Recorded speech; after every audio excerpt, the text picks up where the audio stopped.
నమస్తే. ఈ వీడియోని షేర్లు, లైకులు అడగటం లేదు, సబ్స్క్రైబ్ అసలు అడగటం లేదు. వీలైనంతవరకు హైప్ చేయండి. ఎందుకంటే ఈ సనాతన ధర్మం గురించి చర్చలు విపరీతంగా జరుగుతున్నాయి. సనాతన ధర్మం అనేది కులానికి, మతానికి సంబంధించింది కాదు. కులం అనేది వాళ్ళ అలవాట్లు బట్టి కులం వస్తుంది. మతం అనేది పూసుకునే రంగు కాదు. ఇది అవసరాలకు అనుగుణంగా, ఎవరి కంఫర్ట్ జోన్కి అవసరానికి అనుగుణంగా మారుతుంది ఈ మత ఉన్మాదం. ఈ దేశంలో పాలించే నాయకులకి లేదు కులమతం. మనకెందుకు వైరాగ్యం? ఇది హిందూ దేశం. ఇది సనాతన ధర్మానికి పుట్టిన దేశం. ఈ దేశంలో ప్రకృతిని పూజిస్తారు, ఆరాధిస్తారు. ఇక్కడ సంపదలకు, ఖనిజ సంపదలకు, ఆహారాలకి ఈ దేశంలో ఎప్పటికీ కొరవ ఉండదు. ఎందుకంటే ఇక్కడ ధర్మాన్ని ఆచరించి ధర్మ మార్గంలో నడిచిన వాళ్ళందరూ, ధర్మం కోసం అన్వేషించిన వాళ్ళందరూ ఈ దేశంలో సనాతన ధర్మం గురించి ఎవరు ఎంత గొప్పగా చెప్పినా ఇప్పుడు చెప్పబోయేది మాత్రం నిజం. ఇది హిందూ దేశం. ఇక్కడ కుల మతాలకు వైరాగ్యం ఉండదు. హిందూ దేశంలో పుట్టి నేను ముస్లిము, క్రిస్టియను అనుకుంటే సరిపోదు. నువ్వు ఉండేది హిందూ దేశంలో. ఇక్కడ పీల్చే గాలి, తాగే నీళ్ళు, తినే తిండి అన్నీ హిందూ దేశందే. నువ్వు గల్ఫ్ దేశంకి వెళ్ళి నేను హిందువుని అని చెప్పుకుంటే సరిపోతుందా? విదేశాలకు వెళ్ళి నేను హిందువునంటే చెప్తే ఒప్పుకుంటారా? ఏ దేశానికి పోతే ఆ దేశం అలవాట్లు ఉంటుంది, ఆచరణలు ఉంటుంది. అది గమనించక మన ధర్మం పేరుతో అధర్మం పేరుతో కొట్లాడుకుంటున్నాం. ధర్మాన్ని ఆచరించడము, ధర్మాన్ని కాపాడటం అంటే వాడి జీవితంలో దరిద్రుడిగా తయారవుతాడు. ఒకటి ఆలోచించాలి, ప్రతి ఒక్కరికి అన్నీ కావాలి. ఒకడికి బాయిలర్ కోడి కావాలి, ఒకడికి ఫారం కోడి కావాలి, మరొకడికి నాటుకోడి కావాలి. అన్నీ తినేసి నేను సనాతని హిందూ అంటే ఎలా ఒప్పుకుంటే కుదురుతుందో చెప్పండి. తెల్ల చొక్కా వేసుకున్నంత మహాత్ముడు కాలేడు. తెల్ల చొక్కా వేసుకున్నంత మాత్రం మహాత్ముడు ఎలా అవుతాడు? వాడు అలవాట్లు మారాలి, వాడి ప్రవర్తన మారాలి, వాడి ఆలోచన మారాలి. మనం హిందూ దేశంలో పుట్టి ఉన్నాము. నీకు కులమత వైరాగ్యం ఉంటే నీకు అది అంటువ్యాధి లాంటిదే. కులం అనేది వాళ్ళ అలవాట్లు బట్టి కులాన్ని నిర్ణయించుకుంటారు. మతము నీ విశ్వాసాన్ని, నీ నమ్మకాన్ని పోషిస్తుంది. నీవెంతవరకు మత విశ్వాసాన్ని కాపాడుతున్నావు అనేది నువ్వు ఆలోచించాలి. ఉద్ధరించాలనుకుంటే నిన్ను నువ్వు ఉద్ధరించుకో, దేశాన్ని ఉద్ధరించలేవు. ఈ దేశాన్ని ఏలేవాడికే కులమత వైరాగ్యం లేదు. మన దేశంలో హిందూ అంటాడు, పక్క దేశానికి వెళ్ళి తై మసాజులు చేసుకుంటాడు. మన దేశం నుంచి బీఫ్ మాంసాన్ని విదేశాలకు అమ్ముతాడు. ఈ దేశంలో విదేశీ మాంసం అమ్మడంలో దేశం 2వ స్థానంలో ఉంది. మనము హిందువులు ఆవుల్ని పూజ చేస్తాము, గౌరవిస్తాము. మన దేశాన్ని వెళ్ళేవాళ్ళు గోమాంసాన్ని విదేశాలకు విక్రయిస్తారు. అలవాట్లన్నీ విదేశీ అలవాట్లు మనం అనుసరిస్తున్నాం. సనాతన ధర్మం అంటాం. సనాతన ధర్మం అనేది ప్రకృతి వైబ్రేషన్. ప్రతి ఒక్క పురుగు కాడి నుంచి ప్రతి మనిషికి వర్తిస్తుంది. ఏ దేవుడు ఇక్కడ మీకు వరాలు, శాపాలు ఇవ్వడు. ధర్మాన్ని ఆచరించలేవు, ధర్మాన్ని కాపాడలేవు. మళ్ళీ కులం, మతం పేరు ఎందుకు చెప్పుకుంటావు? నువ్వు మగోడివైతే ధర్మాన్ని ఆచరించు, ధర్మాన్ని కాపాడి చూడు.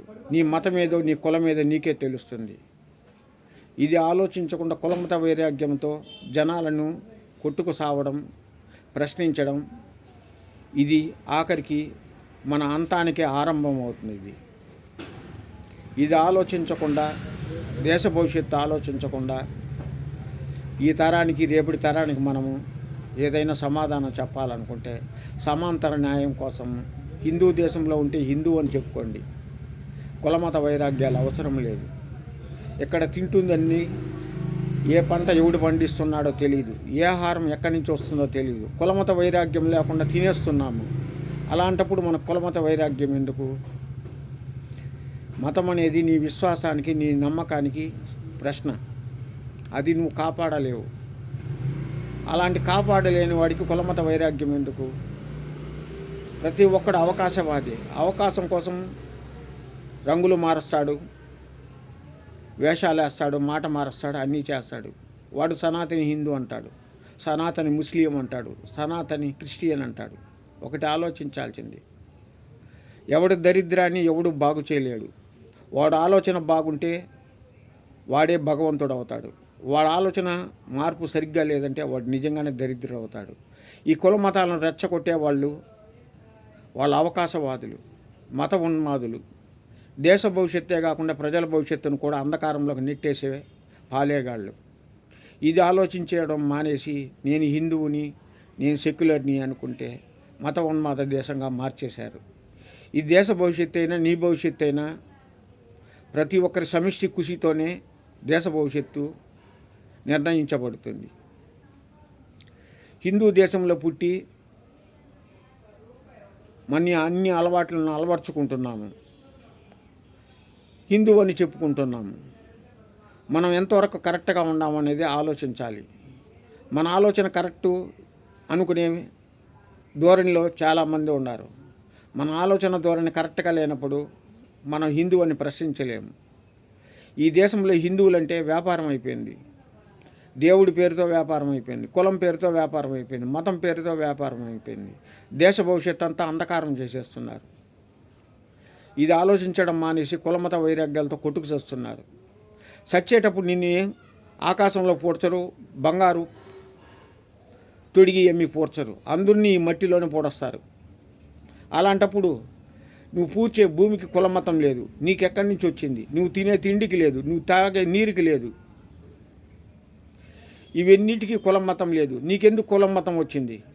అది నీకు రోగమా లేక శాపమా? ఇది ఆలోచించకుండా ప్రశ్నించడం ఎంతవరకు సమంజసం? కులమత వైరాగ్యం అనేది ఒక అంటువ్యాధి లాంటిది. మత విశ్వాసము నమ్మకంతో ఏర్పడుతుంది. నువ్వు ఎంత విశ్వాసంగా ఉన్నావనేది నీపై ఆధారపడి ఉంటుంది, పక్కవాడిపై ఆధారపడి ఉండదు. ఏ గీత చదివినా, ఏ ఖురాన్ చదివినా, ఏ బైబిల్ చదివినా ధర్మం అందరికీ ఒకటే. మహాత్ముడు అవ్వాలనుకున్నవాడందరూ గీతోపదేశం, ఖురాన్, బైబిల్ చెబితే భగవంతుడైపోలేరు. నీలో ఉన్న భగవంతుడిని మేల్కొలుపు. నువ్వేంటో నీకు తెలుస్తుంది, నీ భవిష్యత్తు నీకు తెలుస్తుంది. ఫస్ట్ నువ్వు ఉద్ధరించుకో, తర్వాత దేశ భవిష్యత్తు గురించి మాట్లాడుతూ. సనాతన ధర్మం అనేది ప్రకృతి వైబ్రేషన్. మనం ధర్మాన్ని ఆచరించలేం, ధర్మాన్ని కాపాడలేం. మనకెందుకు ధర్మం? దేవుడి లడ్డికే ఇక్కడ న్యాయం జరగలేదు. హిందూ అంటారు, దేవుడి లడ్డులో కల్తీ జరిగితే కొవ్వు కలిసింది, అది కలిసింది, ఇది కలిసింది, లేనిపోనివన్నీ చెప్పి దేవుడి లడ్డికే న్యాయం చేయలేదు ఈ హిందూ దేశంలో.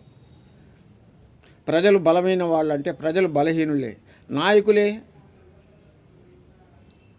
హిందువుల్ని బలిపశువుగా మారుస్తున్నారు. ఈ దేశంలో ఇప్పటికే 36 లక్షల మంది హిందువులు చనిపోయారు. ఏ మొగాడు ప్రశ్నించేవాడు లేదు. ఈ దేశాన్ని అంధకారం చేస్తుంది హిందువులే.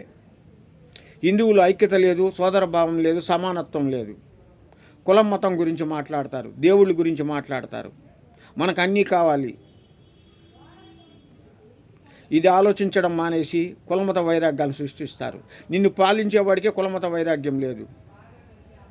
నిన్ను దాచుకోవడానికే వాళ్ళు వాడుకుంటున్నారా కానీ నీ మతాన్ని విశ్వసించడం లేదు. ఇది ఆలోచించకుండా మనం వైరాగ్యంతో జీవిస్తున్నాం. మన దేశంలో ఇప్పటికే 40 కోట్ల మంది విదేశాలకు వెళ్ళి బానిసలుగా బతుకుతున్నారు హిందువులు. ఇది ఆలోచించడం మానేశారు. అక్కడ పోయి కులమత వైరాగ్యంతో బతకడం లేదు. ఉపాధి కోసం, భవిష్యత్తు కోసం బతుకుతున్నారు. హిందూ వాడిని నువ్వు చెప్పుకుంటే సరిపోదు. నీ భవిష్యత్తును నువ్వు ఉద్ధరించు, పక్కవాడిని తర్వాత ఉద్ధరిస్తూ.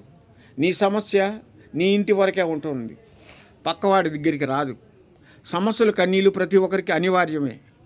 ఈ సమస్యలు కన్నీళ్ళు పౌరుషాలు పోగొట్టుకోవాలంటే, సమాంతర న్యాయం కావాలంటే, ధర్మం కాపాడాలన్నా, ధర్మాన్ని అనుసరించాలన్నా ఫస్ట్ మనం ఉద్ధరించుకోవాలి.